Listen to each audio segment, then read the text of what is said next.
Kompasi Media, reach the world. Shalom dan selamat hari Sabat. Bersua kembali kita di ruangan ini, Kompasi Media, untuk Sabat yang ke-11.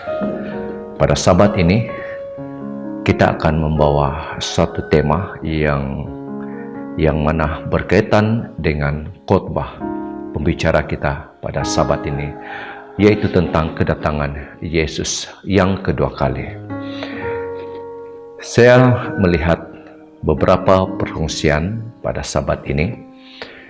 Banyak saudara kita, para keluarga, teman-teman yang dikenali meskipun yang tidak dikenali. Mereka berkongsi kesedihan mereka tentang apa yang berlaku ke atas saudara yang mereka kasihi. Ada yang berkongsi tentang keluarga yang meninggal dunia. Ada yang berkongsi tentang keluarga mereka yang sedang bertarung nyawa di hospital. Itu adalah antara rentetan kesedihan yang kita alami sewaktu kita berada di dunia yang penuh dengan kesakitan ini. Saudara dan saudari, karena itu pada tema kita di Sabat ini adalah satu penawar kepada kesakitan itu, yaitu kedatangan Yesus yang kedua kali. Pada Sabat ini, saya ingin mengucapkan terima kasih buat saudara dan saudari yang setia bersama dengan Kompasi Media.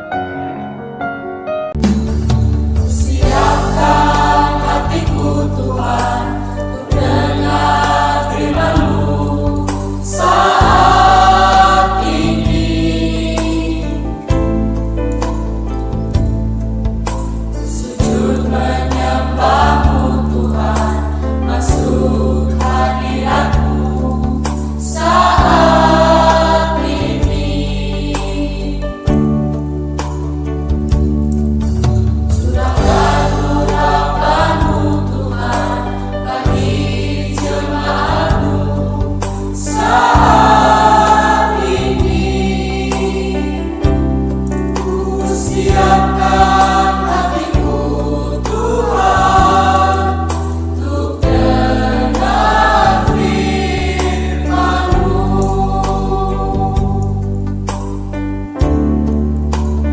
Firman-Mu Tuhan tiada berubah.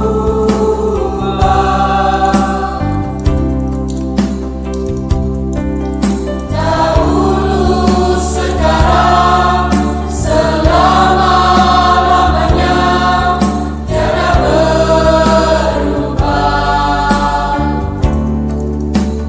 Firman-Mu Tuhan menolong hidupku. Ku siapkan hatiku Tuhan untuk dengar firman-Mu.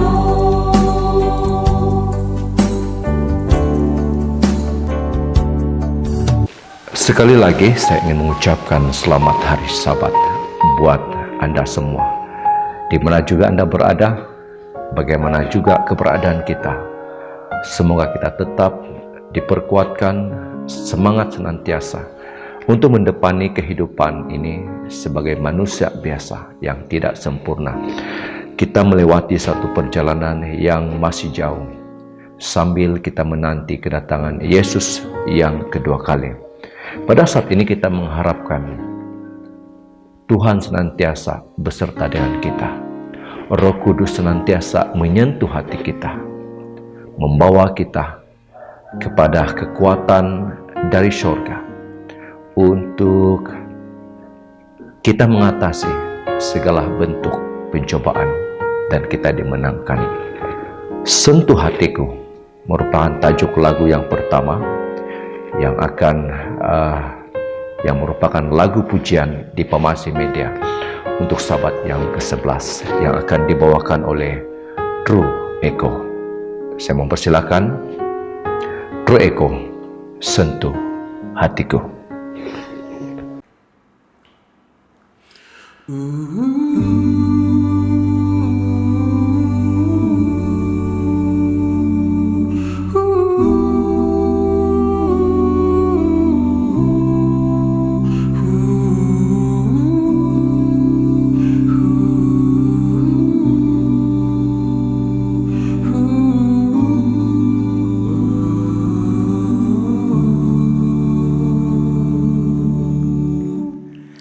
Betapa ku mencintai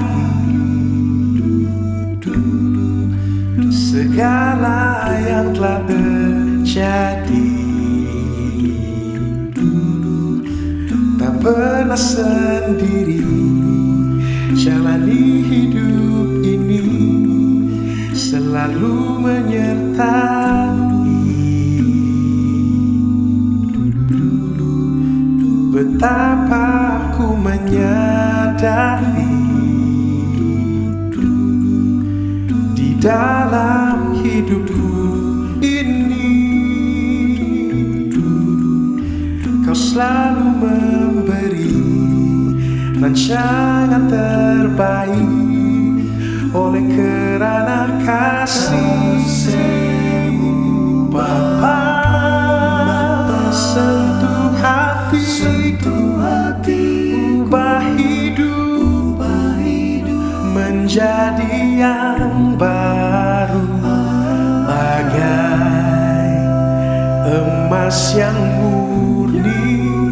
Kau membentuk bejana hatiku, Bapa, ajarku mengerti sebuah kasih yang selalu memberi, bagai air mengalir yang tiada pernah berhenti. Betapa ku mencintai segala yang telah terjadi. Tak pernah sendiri jalani hidup ini, selalu menyertai. Betapa ku menyadari di dalam hidupku ini Kau selalu memberi rancangan terbaik. Oleh kerana kasih-Mu Bapa, sentuh hatiku, ubah hidup menjadi yang baru, bagai emas yang murni. Kau membentuk bejana hatiku, Bapa, ajarku mengerti sebuah kasih yang selalu memberi, bagai air mengalir yang tiada pernah berhenti. Bapa, sentuh hati, ubah hidup menjadi yang baru, bagai emas yang murni. Kau membentuk bejana hatiku, Bapa, ajarku mengerti sebuah kasih yang selalu memberi, bagai air mengalir tiada pernah berhenti, bagai air mengalir yang tiada pernah berhenti.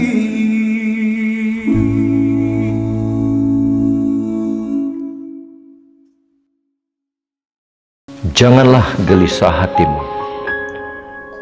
Percayalah kepada Allah. Percayalah juga kepadaku. Di rumah Bapakku banyak tempat tinggal.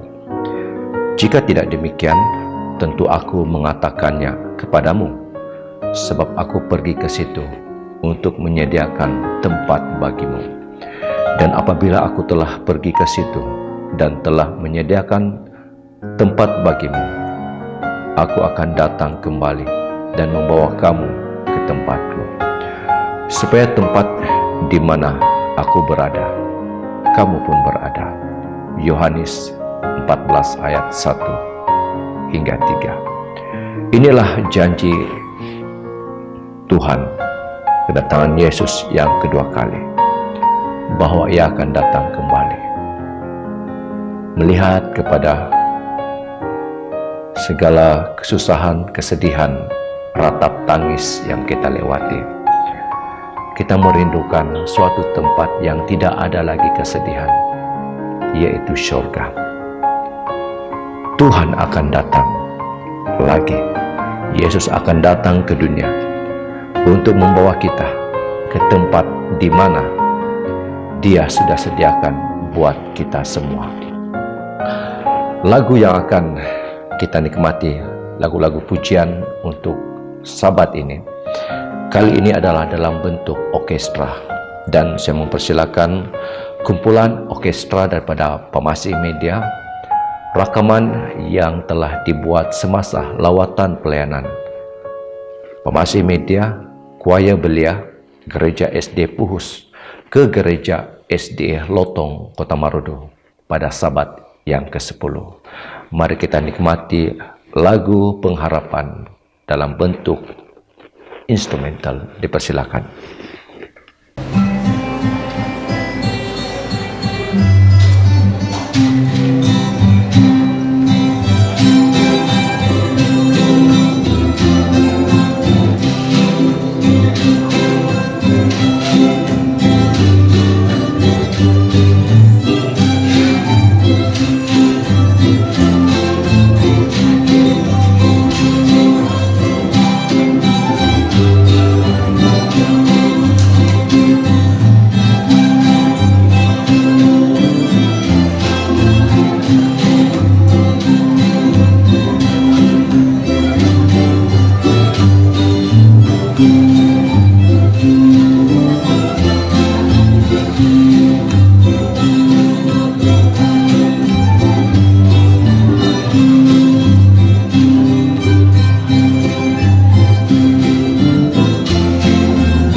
Amin, dan puji Tuhan dengan instrumental yang dibawakan secara medley 3 buah lagu yang kita sudah nikmati sebentar tadi.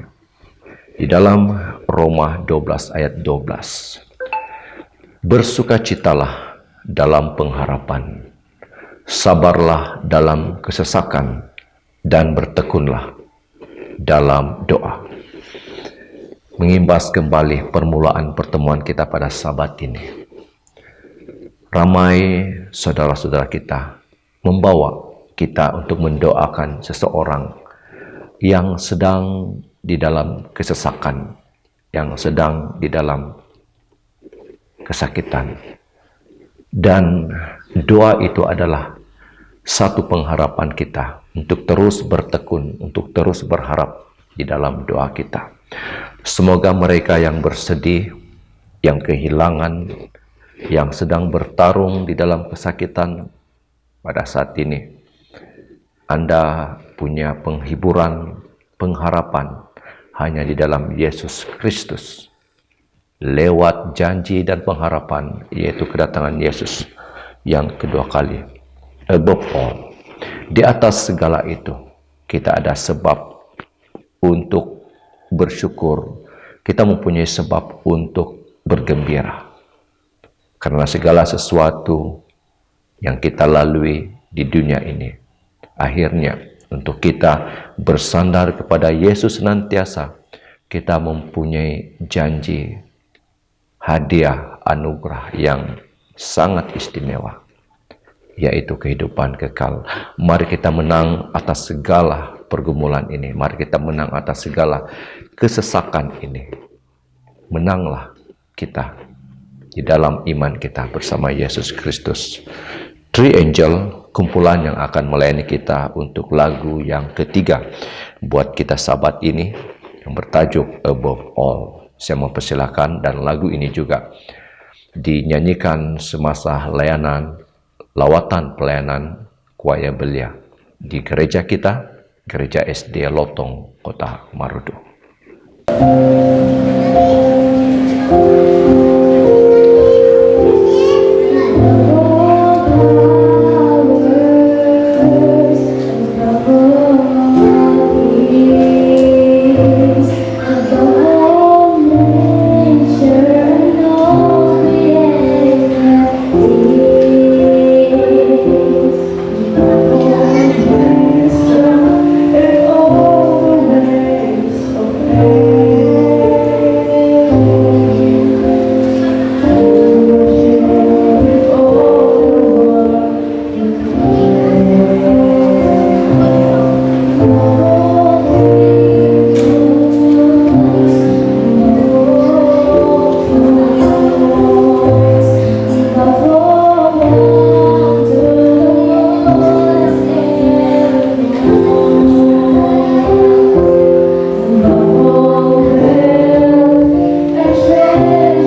Di dalam Wahyu 3 ayat 11, satu ayat yang ingin saya kongsikan buat kita semua pada sabat ini. Aku datang segera, peganglah apa yang ada padamu, supaya tidak seorang pun mengambil mahkotamu. Ayat ini sangat jelas memberitahu kepada kita supaya kita harus menjaga iman kita agar kita memperoleh mahkota hidup kekal itu. Jangan ada sesiapa yang dapat merampas mahkota ini. Karena itu kita harus memegang kepada kasih setia kita kepada Yesus. Mahkota itu adalah seperti hari perkawinan kita. Yesus akan berada di awang-awangan dan ibarat seperti seorang mempelai. Dia akan menjemput kita masuk kepada kerajaan surga. Begitu indah bukan kedatangan Yesus yang kedua kali itu. Saya percaya apabila saya mengatakan begini, siapa yang ingin rindu masuk ke kerajaan surga, apabila saya minta Anda untuk mengangkat tangan, saya pasti ramai di antara kita dengan berani, dengan tegas menyatakan iya, kita semua rindu untuk masuk ke kerajaan surga. Saudara Marseli akan membawa lagu pujian yang keempat yang bertajuk Hari Perkawinan. Hari perkawinan kita adalah kedatangan Yesus yang kedua kali. Mari kita menikmati lirik daripada lagu ini. Silakan Marseli.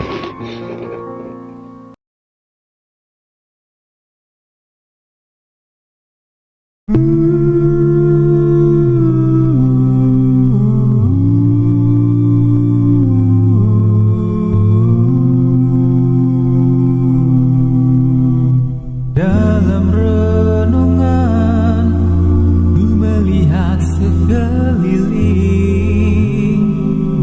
tanda-tanda tunjukkan kita akan pergi segera. Mempelai itu datang membawa kita pulang. Mungkin esok, namun ku harap hari ini kita diangkat pergi dalam sekelip mata. Hapuskan derita, selamat tinggal padanya.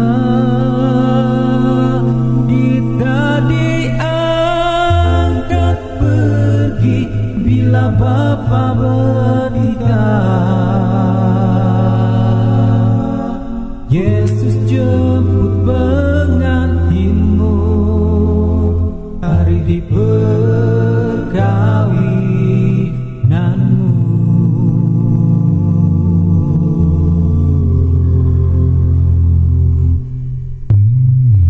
Yesus akan datang di atas awan di langit.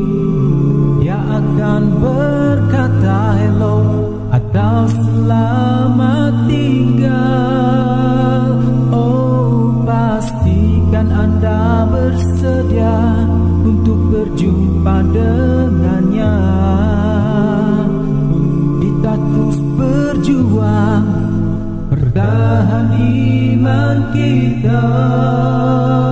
Kita diangkat pergi dalam sekelip mata. Hapuskan derita, selamat tinggal padanya. Kita diangkat pergi bila Bapa bertitah.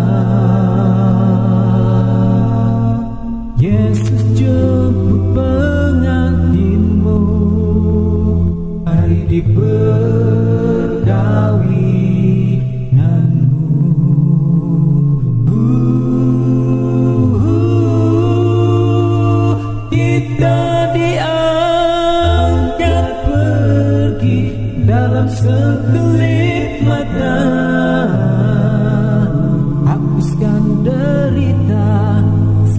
tinggal padanya.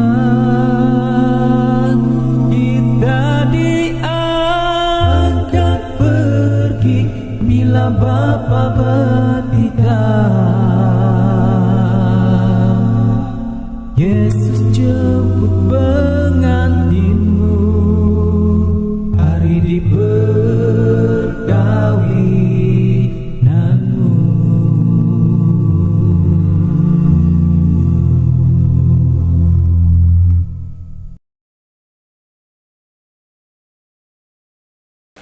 Amin dan puji Tuhan dengan lagu yang disampaikan oleh Marcelle Lorin sebentar tadi. Ibrani 10 ayat 24 hingga 25. Dan marilah kita saling memperhatikan supaya kita saling mendorong di dalam kasih dan dalam pekerjaan baik. Janganlah kita menjauhkan diri dari pertemuan-pertemuan ibadah kita seperti dibiasakan oleh beberapa orang, tetapi marilah kita saling menasihati. Puji Tuhan dengan ayat yang begitu baik ini, yang memberi dorongan kepada kita supaya tetap setia dengan ibadah kita, tetap setia hanya kepada Yesus Kristus, dan tetap setia untuk saling memberi dorongan dan saling memberi nasihat sesama kita. Siapa juga kita, apa juga darjat kita, apa juga pangkat kita, apa juga usia kita, kita memerlukan seseorang yang lain untuk menasihati kita, untuk memberikan kita inspirasi rohani, agar kita sama-sama didorong untuk terus bersama dengan Yesus. Pada saat ini mari kita berdoa. Tuhan Allah Bapa di sorga, Sabat ini kami sudah datang ke hadirat-Mu dengan penuh rasa penyembahan untuk menyerahkan segala kesedihan kami, duka kami, segala parut luka di dalam kehidupan kami. Karena kami tahu hanya Engkau saja yang dapat menyembuhkan itu dan memberikan kami pengharapan suatu saat nanti bahwa kami akan berada di suatu tempat yang indah, kerajaan surga yang Tuhan sudah janjikan, seperti mana apa yang akan dibicarakan di dalam Pemasih Media, tema daripada pertemuan kami pada saat ini. Terima kasih Tuhan, karena janji-Mu yang sangat indah dan sangat manis itu. Dalam nama Yesus kami telah berdoa. Amin.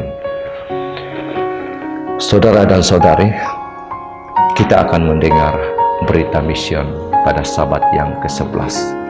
Dan berita mission pada Sabat yang ke-11 adalah rentetan daripada cerita mission pada Sabat yang lalu. Jika Anda mengikuti berita mission pada Sabat yang lalu, Anda akan menemui watak Georgie pada Sabat lalu, juga watak Georgie pada Sabat ini. Mereka tertanya-tanya, kenapa Georgie menangis, tidak mau bersekolah di sekolah awam, tetapi begitu senang dan begitu gembira apabila bersekolah di sekolah Advent. Inilah persoalan yang bermain di pikiran penyampai daripada kisah hidup daripada berita misi pada Sabat ini, yaitu Shalom. Mari kita menikmati berita mission untuk Sabat yang ke-11. Saya mau persilakan. Halo, berita mission pada Sabat ini bertajuk Dibaptiskan Semula. Kisah hidup Shalom dari negara Portugal. Shalom telah dibaptiskan ketika dia masih bayi, tetapi dia tidak mengikuti doktrin gereja ibu bapanya. Pada pandangannya, ada sesuatu yang kelihatan tidak betul tentang ajaran gereja. Apabila Shalom semakin dewasa, dia berhenti pergi ke gereja sama sekali. Dia tidak mahu ada kaitan dengan gereja. Tetapi dia masih percaya kepada Tuhan dan meminta petunjuk daripadanya. Shalom mula berpikir banyak tentang Tuhan apabila cucunya yang berusia 4 tahun, Georgie, telah mendaftar di sekolah Seventh-day Adventist di Pulau Madeira, Portugis. Pulau ini terletak 1,5 jam dengan kapal terbang di selatan Portugal di luar pantai barat Afrika. Keluarga itu tidak bercadang untuk menghantar Georgie ke sekolah Adventist. Ibu budak lelaki itu membawanya ke prasekolah awam selama beberapa hari. Tetapi kemudian Georgie mulai menangis apabila ibu meninggalkan dia di sekolah. Georgie meraung, tiada siapa yang dapat memahami mengapa Georgie menangis. Ibu bapanya tidak tahu apa yang perlu dilakukan. Salom tidak tahu apa yang perlu dilakukan. Kemudian budak lelaki itu dan ibu bapanya pergi ke Funchal, bandar terbesar di pulau itu, untuk melaksanakan beberapa tugas. Semasa mereka sekeluarga menjalankan urusan mereka melihat sebuah sekolah yang kemas dikelilingi pagar dengan pintu pagar besi. Mereka masuk ke dalam untuk melihat lebih dekat. Sebaik sahaja Georgie melangkah ke kawasan sekolah, dia berkata, "Saya suka sekolah ini." Kemudian dia melihat kanak-kanak lain bermain di taman permainan.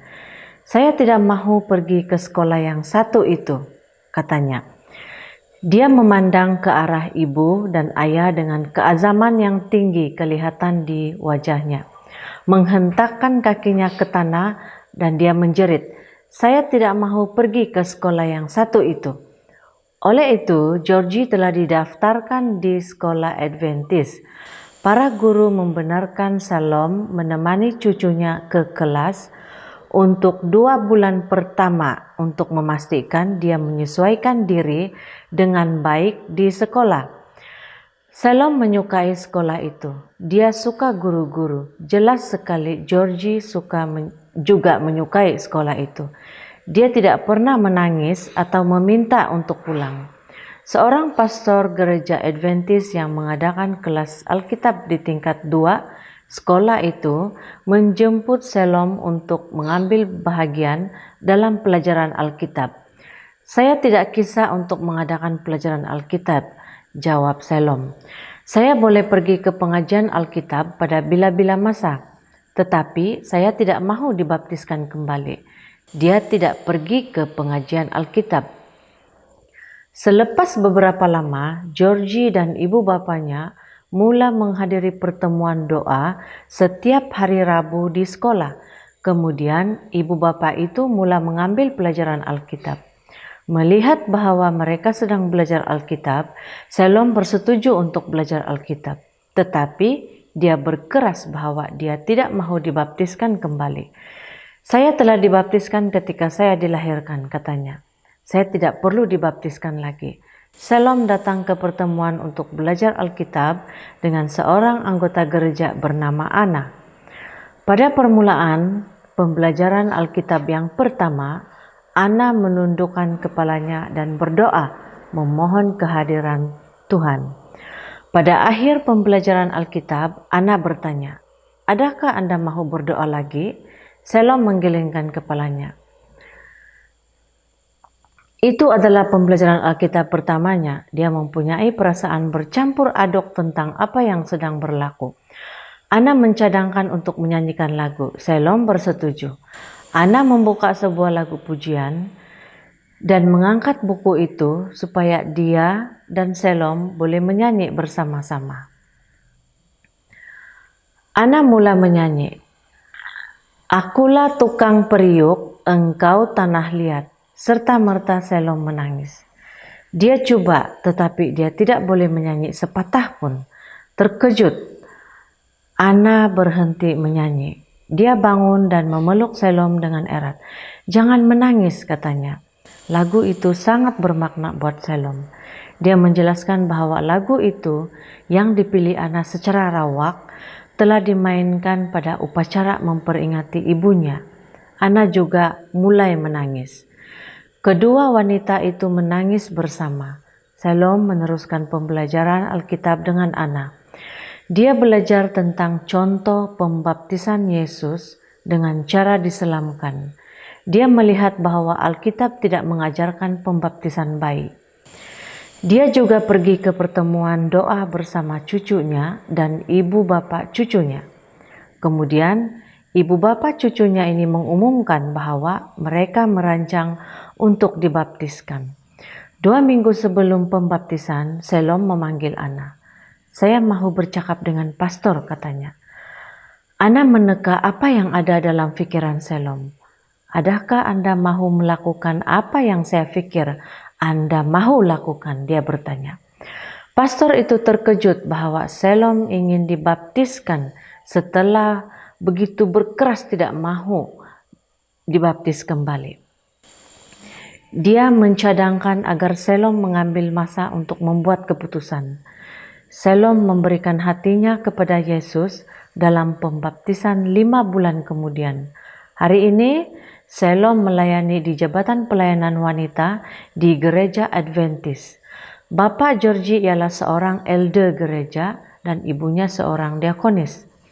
Georgie telah dibaptiskan ketika dia berusia 12 tahun. Sehingga hari ini, Selom tidak paham mengapa Georgie menangis di prasekolah awam dan gembira pula di sekolah Adventist. Tetapi satu perkara yang jelas ialah, disebabkan Georgie pergi ke sekolah Adventist, hidupnya telah berubah sepenuhnya. "Roh Kudus menyentuh hati saya," kata Selom. "Ketika itulah saya tahu bahwa saya perlu dibaptiskan." Pendidikan adalah cara utama gereja Seventh-day Adventist mengongsikan berita baik tentang kedatangan Yesus tidak lama lagi di Portugal. Sebahagian daripada persembahan Sabat ke-13 kuartal ini akan membantu mengembangkan pendidikan Advent dengan membuka sekolah rendah di Setúbal, Portugal.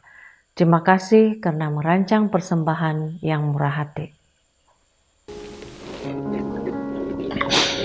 Amin dan puji Tuhan dengan berita misi yang disampaikan sebentar tadi.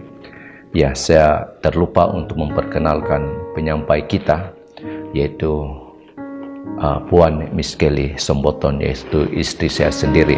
Terima kasih kepada Puan Miss Kelly karena sudah melayani kita untuk penyampaian berita misi pada Sabat ini yang bertajuk dibaptiskan semula. Ya, kita sudah tahu Selom yang dibaptiskan pada masa kecilnya dibaptiskan semula apabila dia mengenali gereja Seventh-day Adventist. Puji Tuhan dan semoga berita misi itu memberikan kita kekuatan dan dorongan rohani. Ya, dan kita teruskan pembacaan ayat sesuai dengan tema pada Sabat ini, yaitu kedatangan Yesus yang kedua kali. Saya percaya Anda semua, kita semua rindu akan kedatangan Yesus yang kedua kali. Namun, pada masa kita berjalan di dalam kehidupan kerohanian kita, apatah lagi kita ini sebagai manusia biasa, kita diingatkan untuk berjaga-jaga. Kenapa? Ya, kenapa? Karena kita tidak mau sewaktu dalam perjalanan rohani kita akhirnya jatuh di dalam dosa. Karena semakin kita berjuang untuk datang kepada hadirat Tuhan, kuasa kegelapan si Lucifer berusaha sedaya upaya untuk menjatuhkan umat-umat pilihan Tuhan. Saya, Anda yang sedang menonton, dan sesiapa sahaja yang sedang bertekun di dalam kerohanian, inilah yang akan dicobai, dirampas, dan inilah yang akan diusahakan oleh si Satan itu. Sebolehnya mereka mau, setan mau supaya ramai umat-umat pilihan Tuhan juga kecundang di dalam perjuangan rohani. Matius 24 ayat 42. Karena itu berjaga-jagalah, sebab kamu tidak tahu pada hari mana Tuhanmu datang. Kita tidak tahu bilakah Yesus akan datang untuk menggenapi janji kedatangan yang kedua kali. Namun kita kena bersedia, karena dalam khotbah kita akan membawakan satu khotbah yang memberikan peringatan kepada kita, harus berwaspadalah dan berjaga-jagalah kita. Lagu yang akan kita nikmati seterusnya adalah daripada PYC ataupun Podos Youth Choir. Choir belia daripada Gereja SD Podos Kota Belud yang bertajuk Beban Diangkat di Kalvari. Seperti tema kita mempunyai banyak beban di dalam kehidupan ini. Tetapi suka duka kehidupan kita, adanya penghiburan daripada syurga. Bersandar selalu, mengandalkan selalu Yesus Kristus di dalam kehidupan kita. Meski sakit, meski perit, tapi kita ada sebab untuk terus tersenyum dan berbahagia. Mari kita nikmati lagu ini, Beban Diangkat di Kalvari. Saya mempersilakan Podos Youth Choir.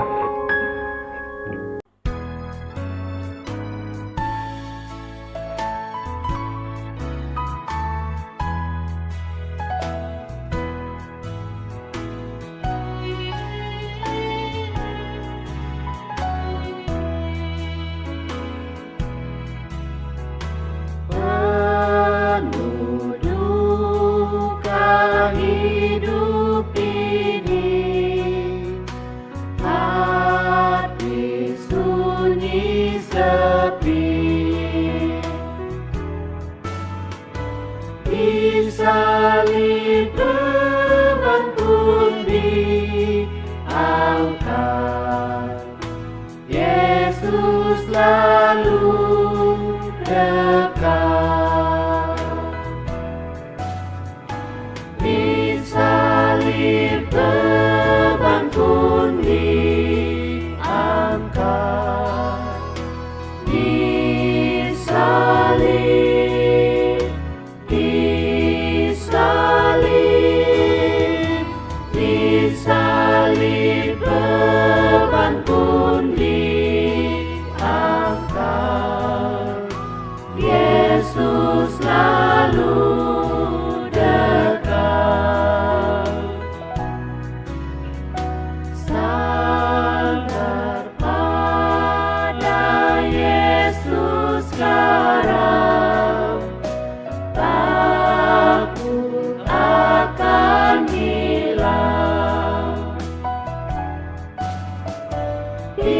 disalib beban pun diangkat,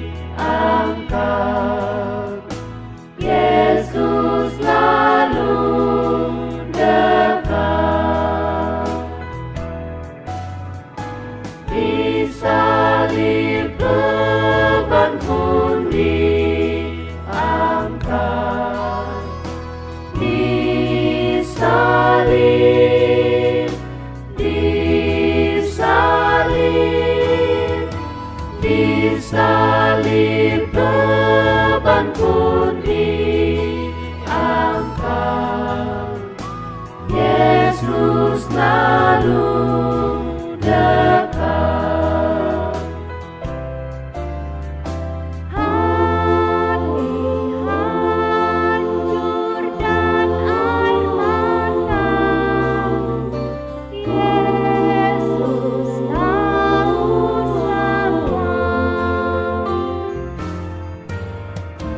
Disalib beban pun diangkat,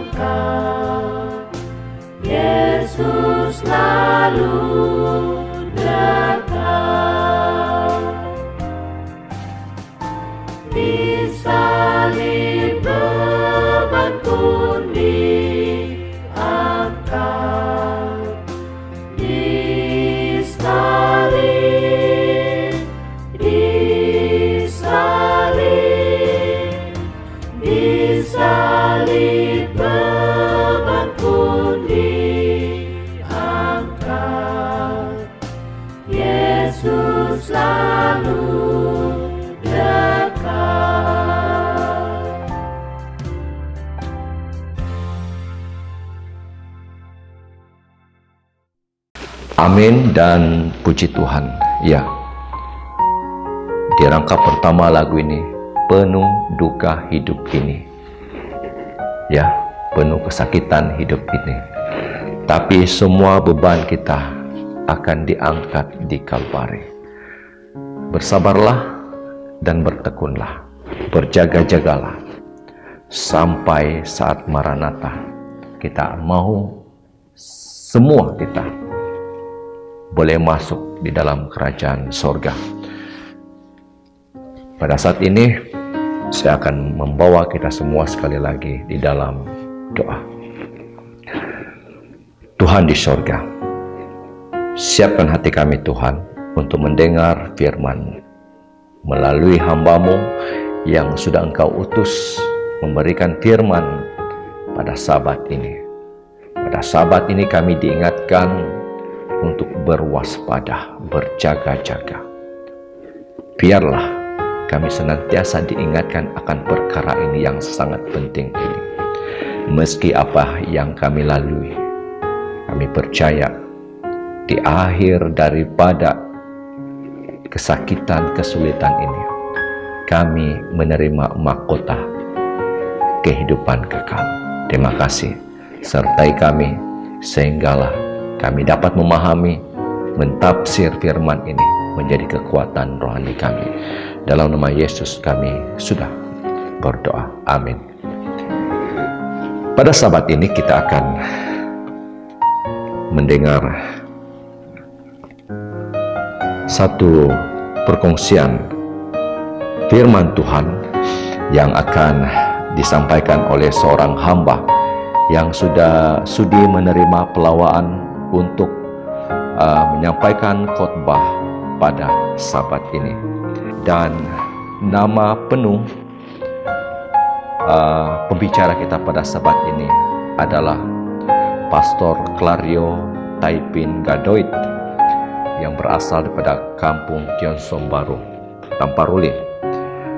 Keanggotaan beliau adalah di gereja kita, gereja SD Malangang Baru, dan beliau masih bersekolah. Dan ketika ini beliau hampir menamatkan pengajiannya di Unai, dan pada saat ini beliau sedang menjalankan praktikalnya di Sokon Pitas, ya, satu daerah yang jauh, satu daerah yang dari segi perjalanannya agak mencabar, karena saya pernah bertugas di Pitas selama 5 tahun dan saya agak paham dengan bentuk muka bumi di sana. Namun saya tidak pernah tiba di kawasan Sokon Pitas. Tapi kita mendoakan semua pendeta kita, pastor kita yang mana bertugas melayani di tempat-tempat yang sukar, mereka dapat diperkuatkan untuk melakukan pekerjaan Tuhan. Jadi pada saat ini mari kita mendengar intipati kepada firman Tuhan pada Sabat ini daripada Pastor Clario. Dipersilakan. Shalom, salam damai buat saudara dan saudari sekalian, dan salam Sabat. Pada saat ini saya sangat bersuka cita atas kesempatan yang diberikan kepada saya untuk mengungsikan firman Tuhan. Pada saat ini, judul firman Tuhan adalah Siap Menyambut Kedatangan Yesus. Saya mau bertanya kepada kita, apakah kita benar-benar siap menyambut kedatangan Yesus? Apakah kita benar-benar siap untuk bertemu dengan Yesus? Dalam Matius 24 ayat ke-36, ayat ke-42, dan ayat ke-44 berkata seperti demikian. Tetapi tentang hari dan saat itu, tidak seorang pun yang tahu, malaikat-malaikat di surga tidak, dan anak pun tidak, hanya Bapa sendiri. Karena itu berjaga-jagalah, sebab kamu tidak tahu pada hari mana Tuhanmu datang. Sebab itu hendaklah kamu juga siap sedia, karena anak manusia datang pada saat yang tidak kamu duga. Kita perhatikan di sini, Yesus sampaikan kepada kita, harus bersedia. Yesus tidak menyampaikan kepada kita, memberitahukan kepada kita, bila dia akan datang kembali. Soal kedatangan Yesus yang kedua kali, tidak ada siapapun yang tahu, baik diri kita sendiri, baik malaikat-malaikat di surga. Begitu juga dengan Yesus sendiri. Yang tahu bila hal itu akan terjadi, hanyalah Bapa yang di surga sendiri. Yesus menyampaikan daripada Matius 25 akan persiapan yang harus kita lakukan.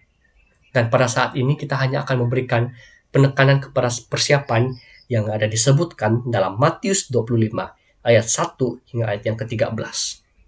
Saya percaya kita semua sudah tahu tentang cerita ini daripada Matius 25 ayat yang pertama hingga ayat yang ke-13, yaitu tentang cerita 10 anak darah, tentang 10 gadis, di mana ada 5 yang bodoh dan 5 yang bijak daripada 10 gadis itu. Dan daripada cerita 10 gadis ini, saya mau bertanya pula kepada kita, apakah kita ada renungkan message yang Tuhan mau sampaikan kepada kita melalui cerita 10 gadis ini? Apakah kita ada menggali maksud daripada cerita 10 gadis ini? Kita lihat penjelasan Ellen G. White dalam bukunya Membina Kehidupan Abadi.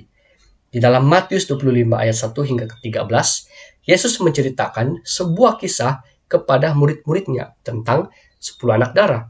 Dengan pengalaman itu dapat digambarkan pengalaman jemaat yang akan hidup sejenak sebelum kedatangannya yang kedua. Matius 25 ayat yang pertama hingga ayat keempat, Yesus mengatakan, pada waktu itu, hal kerajaan surga seumpama 10 gadis yang mengambil pelitanya dan pergi menyongsong mempelai laki-laki. Siapakah 10 gadis yang Yesus maksudkan? 10 gadis itulah gambaran umat Tuhan, yaitu kita pada saat ini. Kita lanjut di ayat yang kedua. 5 diantaranya bodoh dan 5 bijaksana. Gadis-gadis yang bodoh itu membawa pelitanya, tetapi tidak membawa minyak. Sedangkan gadis-gadis yang bijaksana itu membawa pelitanya dan juga membawa minyak dalam buli-buli mereka. Daripada ke-10 gadis itu ada 2 kelompok, 5 yang bodoh dan 5 yang bijaksana. Dan pada saat ini, saya juga mau mengatakan kepada kita, sama halnya dalam kehidupan umat Tuhan. Terdapat 2 golongan umat Tuhan, yaitu di golongan 5 gadis yang bodoh, yaitu juga di dalam golongan 5 gadis yang bijaksana. Saya mau bertanya, apakah daripada kedua golongan ini sama-sama adalah umat Tuhan, sama-sama mempelajari Alkitab, sama-sama ke gereja? Saya mengatakan iya. Kenapa saya mengatakan iya? Karena mereka sama-sama pasti melakukan hal tersebut. Kita perhatikan penjelasan Ellen G. White. Ellen G. White menjelaskan kepada kita, kedua rombongan anak darah yang menunggu menggambarkan 2 golongan orang yang mengaku menunggu kedatangan Tuhan. Kita lihat, bahkan sama-sama menantikan kedatangan Yesus yang kali kedua. Ellen G. White juga mengatakan, dalam perumpamaan itu, ke-10 anak darah itu pergi menyongsong mempelai laki-laki, semua mempunyai pelita dan buli-buli tempat minyak. Untuk suatu masa tidak tampak perbedaan di antara mereka itu. Demikianlah dengan jemaat yang hidup sebelum kedatangan Kristus yang kedua kali. Semua mempunyai pengetahuan mengenai kitab suci. Semua telah mendengarkan pekabaran mengenai kedatangan Kristus yang sudah dekat dan dengan yakin mengharapkan kedatangannya. Kita perhatikan di sini. Umat-umat Tuhan pada saat ini melakukan hal-hal yang sama. Sama-sama ke gereja, sama-sama mempelajari Alkitab, sama-sama menantikan kedatangan Yesus yang kedua kali. Dan tidak terlihat pun 2 golongan umat Tuhan pada saat ini. Begitu juga dalam cerita 10 gadis ini, pada mulanya tidak terlihat perbedaan di antara gadis yang bodoh dan gadis yang bijak. Karena sama-sama membawa pelita, sama-sama menantikan kedatangan mempelai laki-laki. Tetapi hanya satu perbedaan yang tidak terlihat pada waktu itu, yaitu gadis-gadis yang bodoh hanya membawa pelita tapi tidak membawa minyak. Sementara gadis-gadis yang bijaksana membawa pelita dan juga membawa minyak. Dan apa yang terjadi setelah itu? Kita lanjut dalam Matius 25 ayat yang ke-5 hingga ayat yang ke-12. Tetapi karena mempelai itu lama tidak datang-datang juga, mengantuklah mereka semua, lalu tertidur. Waktu tengah malam terdengarlah orang berseru, mempelai datang, songsonglah dia. Gadis-gadis itu pun bangun semuanya, lalu membereskan pelita mereka.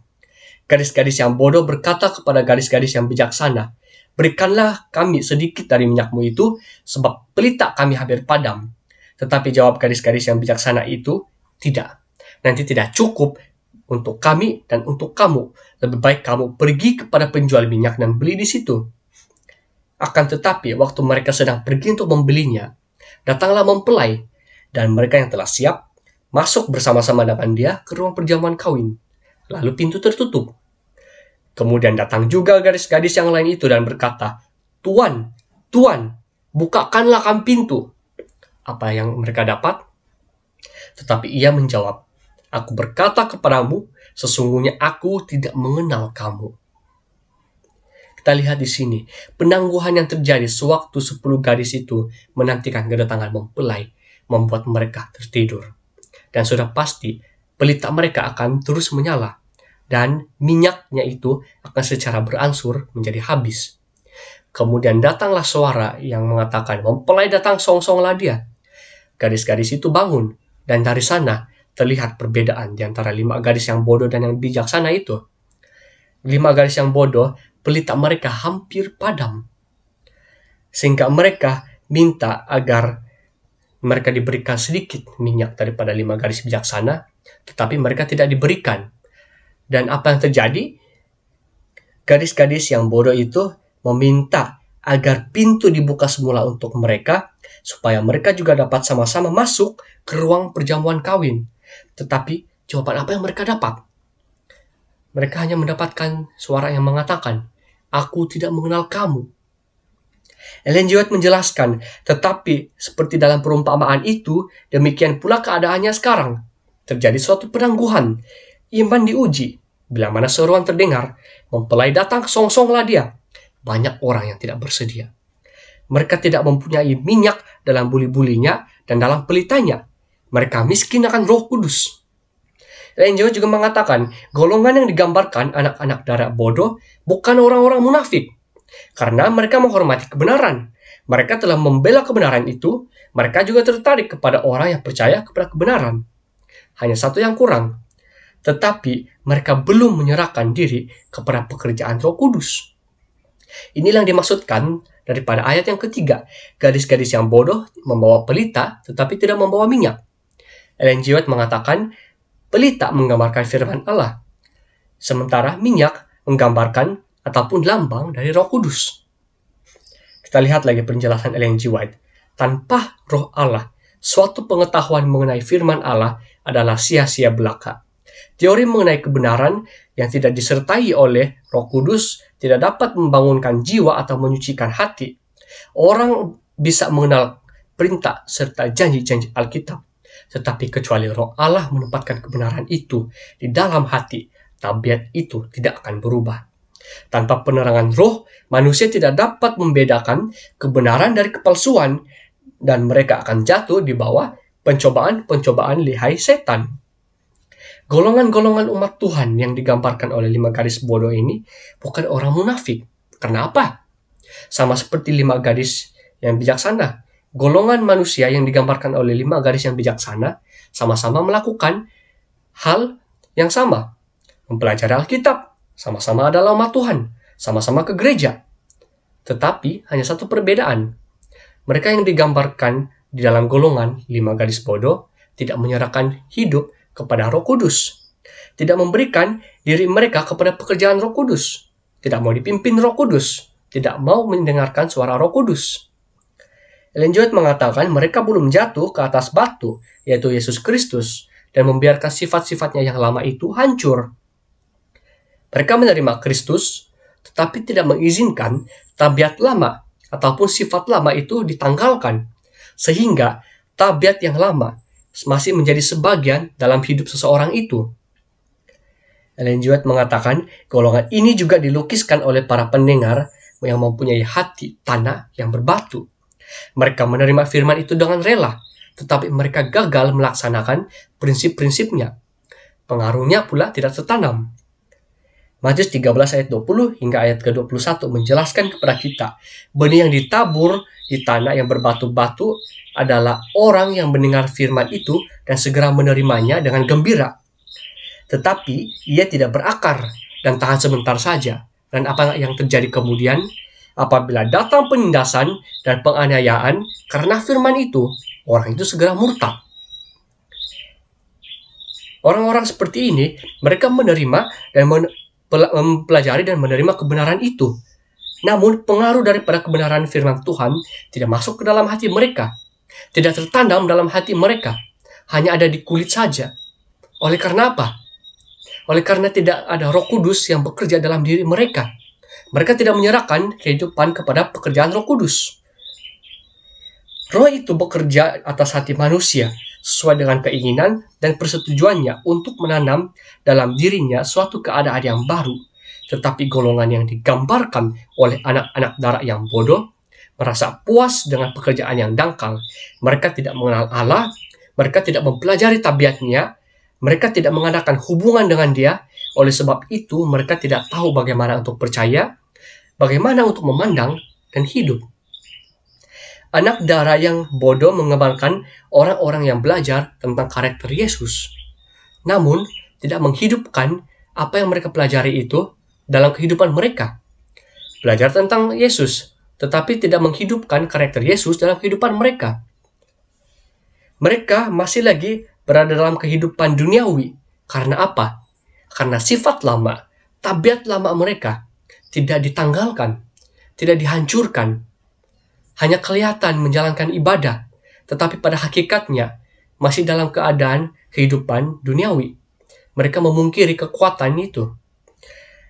Ellen G. White mengatakan sedemikian, kedatangan mempelai laki-laki adalah di tengah malam, saat yang paling gelap. Demikianlah kedatangan Kristus akan terwujud pada masa yang paling gelap dalam sejarah dunia. Kitab suci yang menunjukkan ke depan pada masa ini mengatakan bahwa setan akan bekerja dengan kuasa penuh dengan rupa-rupa tipu daya yang jahat. Pekerjaannya yang jelas ditunjukkan oleh kegelapan yang cepat bertambah, kesalahan-kesalahan yang banyak, kehujatan dan tipu muslihat akhir zaman. Setan tidak saja memimpin dunia dalam penawaran, tetapi muslihatnya juga sedang memasuki agama-agama yang mengaku sebagai pengikut Tuhan kita, Yesus Kristus. Kemurtadan yang besar akan berkembang menjadi kegelapan yang pekat, seperti tengah malam. Tidak tertembus seperti kain yang rapat tenunannya. Bagi umat Tuhan ini merupakan malam pencobaan. Malam yang penuh tangis, atau malam yang penuh penganiayaan demi kebenaran. Tetapi dari malam yang pekat itu, terang Allah akan bersinar. Ellen G. White menjelaskan kepada kita bahwa kedatangan Yesus terjadi di waktu yang paling gelap. Dan pada waktu itu, setan akan bekerja dengan kuasa penuh. Oleh itu, sebagai seorang pengikut Kristus, kita haruslah tetap bersinar agar kita tidak jatuh pada waktu saat kegelapan itu. Agar kita tetap bersinar, haruslah kita menyerahkan kehidupan kita kepada Roh Kudus. Rendahkan hati kita dan izinkan Roh Kudus untuk bekerja dalam kehidupan kita. Dengan Roh Kudus, firman Allah adalah terang, manakala ia menjadi kuasa yang mengubah kehidupan si penerima. Oleh menanamkan dalam hati mereka prinsip-prinsip sabdanya, Roh Kudus mengembangkan sifat-sifat Allah dalam diri manusia. Terang kemuliaan Tuhan dan tabiatnya harus bersinar daripada pengikutnya. Ellen G. White juga mengingatkan kita seperti ini. Pada hari yang terakhir, banyak orang yang menuntut masuk ke dalam kerajaan Kristus. Dengan berseru, kami telah makan dan minum di hadapanmu, dan engkau telah mengajar kami, engkau telah mengajar di jalan-jalan kota kami.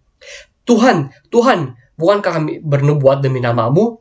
Bukankah kami mengusir setan demi namamu dan mengadakan banyak mukjizat demi namamu juga? Tetapi ia berkata kepadamu, aku tidak tahu dari mana kamu datang. Enyahlah dari hadapanku. Mengapakah hal ini terjadi? Mengapakah Tuhan mengatakan, aku tidak tahu dari manakah engkau? Enyahlah engkau dari hadapanku. Kenapa dikatakan seperti itu? Ini disebabkan kehidupan orang-orang ini belum bersekutu dengan Yesus Kristus. Dan bagaimana pula kita mau bersekutu dengan Yesus Kristus dalam kehidupan? Yaitu dengan memberikan kehidupan kita kepada Roh Kudus. Dengan menyerahkan kehidupan kita kepada Roh Kudus. Ataupun dengan bersekutu dengan Roh Kudus dalam kehidupan kita. Karena kita bersekutu dengan Roh Kudus, kita bersekutu juga dengan Yesus Kristus. Dan pada masa yang sama, kita juga bersekutu dengan Allah Bapa. Karena ketiga pribadi ini sama-sama bekerja untuk keselamatan manusia. Ke-10 anak darah yang tertidur karena menantikan kedatangan mempelai, dan ketika mempelai itu datang, bangunlah mereka. Gadis-gadis bodoh mendapati pelita mereka hampir padam, lalu mohon kepada gadis-gadis bijaksana, supaya mereka juga diberikan sedikit daripada minyaknya. Tetapi gadis-gadis bijaksana tidak memberikan karena nanti tidak cukup buat mereka, dan juga menyuruh gadis-gadis bodoh itu untuk pergi membeli minyak daripada si penjual minyak. Berhati-hati supaya kita tidak tergolong dalam kelompok gadis-gadis bodoh ini, yang ketika kita bangun dari tidur, kita menyadari kemiskinannya, lalu memohon kepada orang lain untuk menutupi kekurangan kita. Dalam perkara-perkara rohani, tidak ada seorang pun dapat menutupi kekurangan orang lain. Dikatakan juga, karunia Allah diberikan dengan cuma-cuma kepada setiap jiwa. Ellen G. White pula menjelaskan seperti demikian. Tidak seorang pun dapat percaya untuk orang lain, tidak seorang pun dapat menerima roh itu bagi orang lain. Tidak seorang pun dapat memberikan kepada orang lain yang merupakan buah dari pekerjaan Roh Kudus. Kita tidak boleh menjadi wakil kepada orang lain untuk menerima Roh Kudus. Demikian hal yang sama, orang lain tidak dapat menjadi wakil kepada kita untuk menerima Roh Kudus. Begitu juga dalam hal menyerahkan diri kepada Roh Kudus. Yang hanya dapat melakukan itu adalah diri kita secara pribadi. Karena hubungan kita bersama dengan Tuhan juga adalah secara pribadi. Oleh itu, marilah kita serahkanlah kehidupan kita kepada Roh Kudus. Karena apabila saatnya sudah datang, kita akan mendengarkan dua suara. Suara yang mengatakan, masuklah.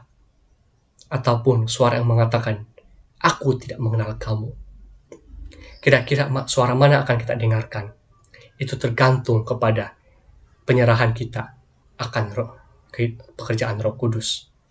Jika kita menyerahkan diri kita kepada pekerjaan Roh Kudus, kita akan mendengarkan suara yang mengatakan, masuklah. Dan sudah pasti kita mau mendengarkan itu, masuklah. Oleh itu, marilah, rendahkanlah hati kita, serahkan hidup kita kepada Roh Kudus. Serahkanlah kehidupan kita kepada pekerjaan Roh Kudus. Biarlah hidup kita dituntun oleh pekerjaan Roh Kudus, supaya kita dapat bersekutu dengan Yesus dalam kehidupan ini. Supaya kita juga benar-benar siap menyambut kedatangan Yesus yang kedua kali. Supaya kita benar-benar siap mau bertemu dengan Yesus Kristus. Tuhan memberkati kita semua.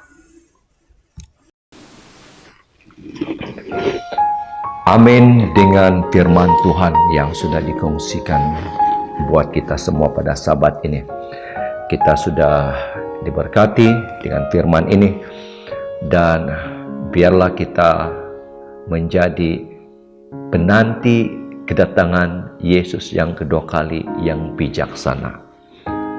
Mari kita cukupkan minyak pelita daripada kehidupan kita, supaya kita punya pelita kerohanian kita akan terus menyala, menerangi, bercahaya sampai kedatangan Yesus yang kedua kali. Terima kasih kepada Pastor Clario dengan firman Tuhan khotbah pada Sabat ini. Satu ayat terakhir yang ingin saya kongsikan, Wahyu 22 ayat 12. Sesungguhnya aku datang segera, dan aku membawa upahku untuk membalaskan kepada setiap orang menurut perbuatannya. Wahyu 22 ayat 12. Yesus akan datang segera. Marilah kita bersedia menyambut kedatangan Yesus ini. Marilah kita menjadi bijaksana, setia, agar lilin pelita kita terus menyala. Ini bukan mudah, namun kita sesama jemaat harus saling memberi dorongan.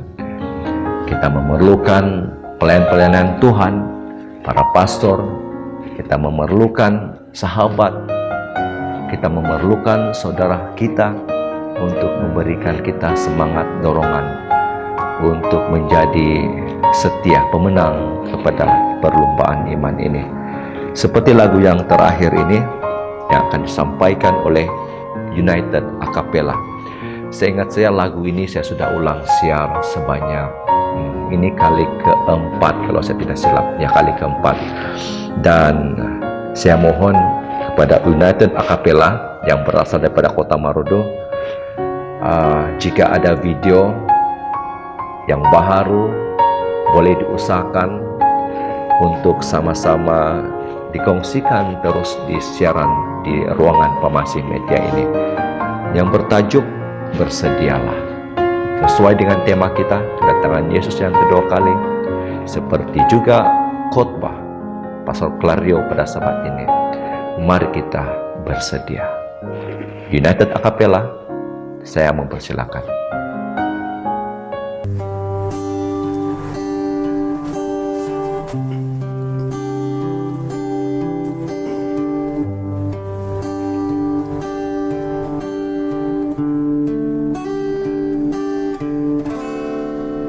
Mari diam sejenak, cobalah kau renungkan, kan kedatangan Yesus sungguh dekat. Hari-hari berlalu, waktu terus berganti, Dia akan datang segera jemput umatnya. Mari sedia sambut Sang Raja. Oh bersedialah sambut Rajamu. Dia datang dengan kemuliaan. Bersedialah, terima mahkota karunia, hidup yang kekal. Janganlah kau terlena dengan kesenangan dunia, hingga kau melupakan kedatangannya. Beritakanlah firman-Nya, kabarkanlah dengan segera, kabarkan kedatangan Yesus Tuhanmu. Mari sedia sambut Sang Raja. Oh bersedialah sambut Rajamu. Dia datang dengan kemuliaan. Oh bersedialah,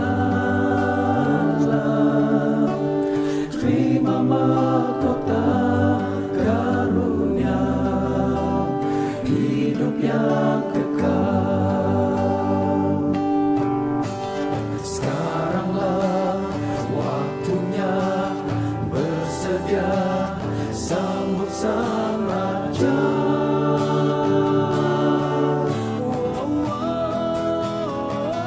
Oh bersedialah sambut Rajamu. Dengan kemuliaan. Oh bersedialah, terima mahkota karunia, hidup yang kekal. Karunia, hidup yang kekal.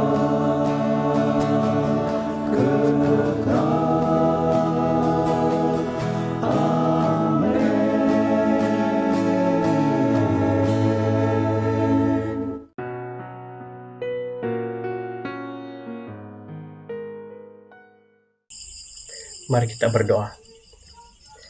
Tuhan Bapa di surga, pada sebentar tadi kami sudah mempelajari satu pelajaran daripada kisah tentang 10 gadis yang memperingatkan kami untuk kami harus melakukan persiapan bagi menyambut kedatangan Kristus yang kedua kali. Tuhan, pimpin kami dalam hidup ini supaya kami dapat mengaplikasikan pelajaran sebentar tadi dalam hidup ini, supaya kami dapat bersekutu dengan Yesus, dan begitu juga sentiasa menyerahkan diri kami kepada pekerjaan Roh Kudus. Pimpin kami sepanjang hidup kami untuk tetap berjalan dalam kebenaran. Begitu juga kami ingin memohon pengampunan atas dosa dan pelanggaran yang kami sudah lakukan. Dalam nama Yesus kami berdoa. Amin.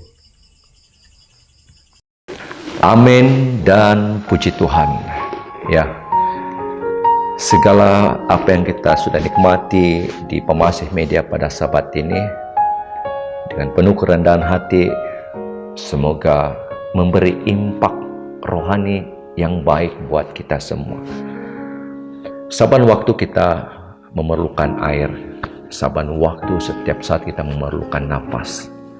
Demikian juga setiap saat, setiap masa kehidupan kita perlu suntikan semangat untuk bertahan di dalam kerohanian kita. Jadi semoga apa yang dikongsikan lewat daripada pembicaraan khotbah pada Sabat ini oleh Pastor Clario, juga Tro Eko, Sentuh Hatiku, Orkestra Pemasih Media, Three Angel, Above All, Saudara Marseli, Hari Perkahwinan, Podos Youth Choir, Beban Diangkat di Kalvari, dan yang terakhir lagu yang ke-6 tadi, United Acapella, Bersedialah. Biarlah semua itu disimpulkan, disatukan menjadi satu berkat rohani yang berterusan buat kita. Kita perlukan semangat rohani itu senantiasa supaya kita terus melalui perjalanan kehidupan kita. Terima kasih kepada semua petugas. Tuhan memberkati Anda semua. Dan kita akan jumpa lagi pada Sabat depan, di Sabat yang ke-12. Kita menghampiri penghujung di triwulan yang kedua ini. Dan apakah bentuk tema firman Tuhan, dan siapakah yang akan menyampaikan lagu-lagu pujian untuk Sabat ke-12, sama-samalah kita menikmatinya dan menantikannya. Sampai kita jumpa lagi di Sabat ke-12, Pemasih Media menjangkau dunia. Dan saya ucapkan selamat hari Sabat. Bye-bye.